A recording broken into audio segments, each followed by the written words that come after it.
حضرت سلمان فارسی گورنر تھے، کھانا کھا رہے تھے، دسترخوان بچھا تھا، رسول پاک صلی اللہ علیہ وسلم کا فرمان ہے روٹی کا لقمہ دسترخوان پہ گرے اٹھا کے کھا لو، اللہ تمہاری بخشش فرما دے گا۔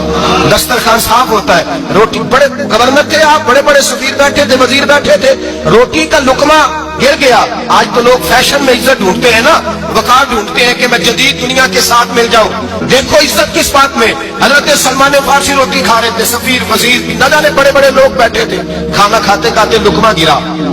دسترخوان پہ، حضرت سلمان فارسی نے سمیٹا، منہ میں رکھا، پھر انگلی مار کے دسترخوان صاف کیا۔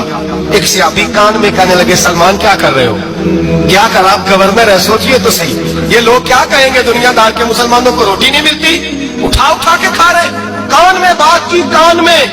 حضرت سلمان فارسی کان میں جواب دے سکتے تھے، کہہ سکتے تھے نہیں ایسے ہی کرنا ہے، انہوں نے کان میں بات کی، لیکن جناب سلمان فارسی اعلیٰ اعلان بولے، کہنے لگے ان 4 5 6 دنیا داروں کے لیے میں اپنے نبی کا طریقہ چھوڑ دوں،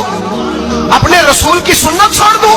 یہ 4 5 دنیا دار دنیا کی طرف دیکھ کے میں مصطفیٰ سے منہ موڑ لوں؟ پھر جوش جذبات میں سر سے پگڑی اتار دی، رونے لگے۔ آپ فرمانے لگے میں مدینے کے بازاروں میں کھجوریں اتارتا تھا، نوکریاں کرتا تھا، یہ جو میرے سر پر عزت کے بال ہیں یہ محمد عربی کے اگائے ہوئے ہیں۔